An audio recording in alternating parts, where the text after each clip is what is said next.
Tatizo la kinywa na meno ni changamoto kubwa kwa Watanzania walio wengi, hali inayopelekea hata watoto wadogo siku za hivi karibuni wamekuwa waking'oa meno kutokana na kukosa namna ambavyo wanaweza kuyalinda meno yao.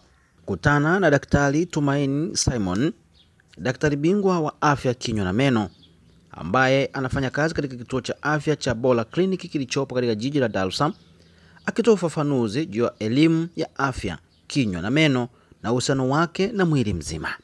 Afya ya kinywa na meno ni kitu cha muhimu sana, na ukiangalia kwa muda imekuwa inachukuliwa kwa namna ambayo sio sana. Watu wanafikiri sio muhimu, lakini ya muhimu sana, kwa sababu tafiti sasa hivi zimeonyesha pasi na shaka kwamba kuna uhusiano mkubwa wa afya ya kinywa na meno na afya ya mwili mzima. Tunaposema afya ya kinywa na meno tunamaanisha nini? Kinywani tuna meno na viungo vingine ikiwepo ulimi, fizi na kadhalika. Hivi vyote vina uhusiano na vina umuhimu mkubwa kwenye afya zetu, kwa sababu tunapokula chakula kinaenda mdomoni, na mdomoni kuna kitu kinaendelea pale unapotafuna chakula ili kuwe na mmeng'enyo unaoruhusu chakula kibadilishwe katika hali ambayo kikienda mwilini sasa kinatupa ile afya ambayo tunahitaji, virutubisho vinavyotakiwa. Mmeng'enyo unaanzia mdomoni. Sasa basi, katika meno tunasema afya ya kinywa na meno ina umuhimu, na inabidi kila mtu ajitahidi kuhakikisha kwamba anaweka afya yake ya kinywa na meno katika hali nzuri, ili tuweze kuwa na matunda yale ya afya ya mwili mzima. Ni namna gani ambayo utatambua kwamba una maradhi ya kinywa, kwa mfano haya kuoza na kutoboka meno? Dalili ya kwanza nitataja dalili. Dalili ya kwanza inaweza ikawa ni harufu mbaya mdomoni. Dalili ya pili inaweza ikawa ni rangi ya meno yako inabadilika. Meno yalikuwa na rangi nzuri, lakini unaanza kuona yanakuwa na rangi ambayo sio ile uliyokuwa umezoea. Mara nyingi itakuwa inageuka inakuwa nyeusi au brown. Tatizo la tatu ni maumivu. Okay? Maumivu, jino linauma ukiwa unakula, unaanza taratibu. Ukianza kula vitu vya baridi kwa mfano, unaanza kusikia maumivu kidogo, lakini baadaye yanaongezeka, baadaye yanakuwa ni maumivu endelevu, haswa ukiwa umelala usiku. Hapo tatizo linakuwa limeshakuwa kubwa. Dalili nyingine ni wakati unatafuna chakula unapata maumivu. Zipo dalili nyingine zaidi, lakini nitahamia kwenye dalili za magonjwa ya fizi.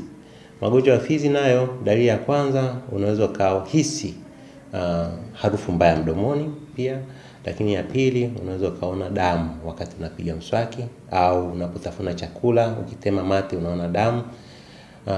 Dalili nyingine utaona fizi zinakuwa nyekundu, zinakuwa nyekundu. Lakini dalili nyingine unaweza kukuta meno yanaanza kulegea, na wakati mwingine kama itaendelea hivyo, ikiwa advanced, meno yanaweza kalegea kabisa na kutoka yenyewe. Tatizo lake kubwa ni kwamba hutasikia maumivu kwa upande wa magonjwa ya fizi. Kwa hiyo ni vizuri kwenda kwa daktari wa meno mapema iwezekanavyo ili kugundulika na tatizo na tatizo lifanywe kazi. Namna kubwa ya kuzuia matatizo haya ya kinywa na meno, cha kwanza kabisa ni usafi wa mtu binafsi.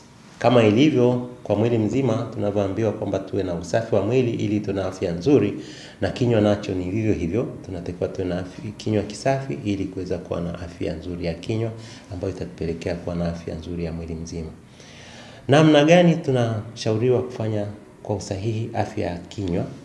Ni kupiga mswaki. Ile tunayofahamu, lakini sasa tupige mswaki kwa usahihi. Kupiga mswaki kwa usahihi ni kuhakikisha kwamba unaposafisha kinywa chako unasafisha kila jino na kila sehemu ya jino, kwa sababu jino lina pande mbalimbali. Okay? Hiyo inakuwa rahisi tukiwa tunakuonyesha. Ukiwa umefika kwa daktari wa kinywa na meno atakuelekeza namna sahihi ya kupiga mswaki. Kwa hiyo usafishe kila jino na kila sehemu ya jino kwa usahihi. Ukitumia mswaki ambao ni mzuri, mara nyingi tunashauri mswaki mlaini, na usitumie nguvu wakati wa kupiga mswaki. Lakini pia cha muhimu sana utumie dawa ya meno yenye madini ya fluoride. Watu wengi wanauliza utaijuaje dawa ya meno yenye madini ya fluoride? Huwa zinaandikwa. na kama haijaandikwa tunaamini tuna TBS ambayo ni mdhibiti ubora. Ukiona ile nembo pia ina maana wamecheki, inakuwa ina viwango hivyo vinavyotakiwa. Kwa hiyo dawa ikiwa na madini ya fluoride, ukapiga mswaki kwa usahihi asubuhi, tunasema baada ya kunywa chai au baada ya kifungua kinywa, na usiku kabla ya kulala, sawa, upige mswaki wako vizuri. Hiyo ni sehemu kubwa ya kulinda afya ya kinywa na meno. Kitu kingine ni kuhakikisha kuwa na ulaji sahihi. Kuwa na ulaji sahihi tunasema kwamba kwa mfano usile vitu ambavyo vina sukari nyingi, okay, na kadhalika. Kitu kingine ambacho tunatakiwa tuzingatie katika afya ya mwili ya kinywa na meno ni dental check-up. Tufanye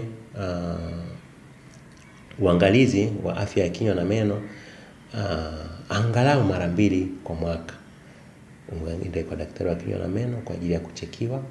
Unapochekiwa utagundulika tatizo kama lipo katika hatua za awali, na inakuwa ni rahisi matibabu yake. Lakini wakati mwingine inahitajika ushauri tu, sio lazima matibabu yale ambayo yana gharama kubwa.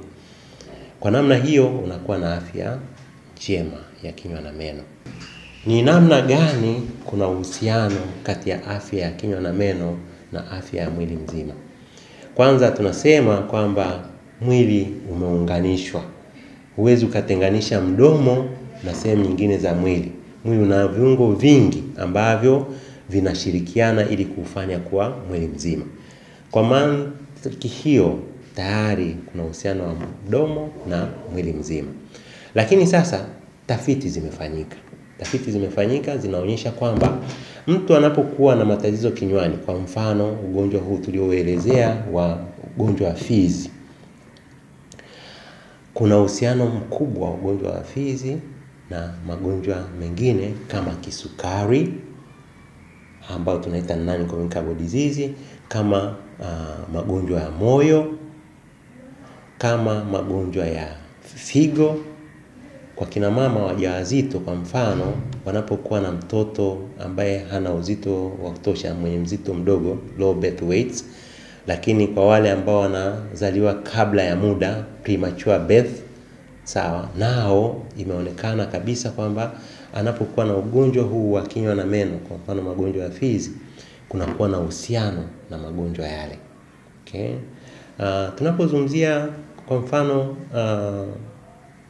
magonjwa ya moyo na afya ya kinywa na meno, kwa bahati sasa hivi Tanzania tuna hospitali ya moyo ya Kaa Kikwete, naweza nikasema. Kwa mtu ambaye ametibiwa pale, akiwa anatakiwa kufanyia operation ya moyo, atatumwa kwa daktari wa meno akaangaliwe kwanza afya yake ya kinywa na meno, ndipo ataenda kufanyiwa upasuaji. Ni kwa nini? Ni kwa sababu tafiti zimeonyesha kwamba mgonjwa akiwa na matatizo ya moyo, kabla ya kufanyiwa matibabu, kama atafanyiwa matibabu akiwa na matatizo ya kinywa na meno, matibabu yale ya moyo yanakuwa hayaendi vizuri. Lakini akifanyiwa matibabu ya kinywa na meno, akienda kufanyiwa matibabu ya moyo, anapona vizuri. Unaona? Kwa hiyo huu tayari unaonyesha kwamba kuna uhusiano huu. Na sasa hivi ni protocol, yani ni kitu ambacho kipo kwa hospitali zote duniani za moyo. Kabla mgonjwa hajafanyiwa upasuaji au matibabu ya moyo, anatumwa kwanza kwa daktari wa kinywa na meno kwa ajili ya kuchunguzwa kama yuko safi kwenye kinywa chake, hana tatizo lolote la kinywa na meno, ndipo atafanyiwa matibabu ya moyo. Kama ana tatizo la kinywa na meno, lazima tibiwe kwanza matatizo ya kinywa na meno, ndio aende kufanyiwa matibabu ya moyo. Kwa hiyo inaonyesha pasi na shaka kwamba kumbe kuna uhusiano huo mkubwa. Kwa hiyo nashauri ndugu watazamaji na wasikilizaji, tuchukulie umuhimu mkubwa afya zetu za kinywa na meno, kwa sababu zina uhusiano mkubwa kati ya kinywa na meno na mwili mzima.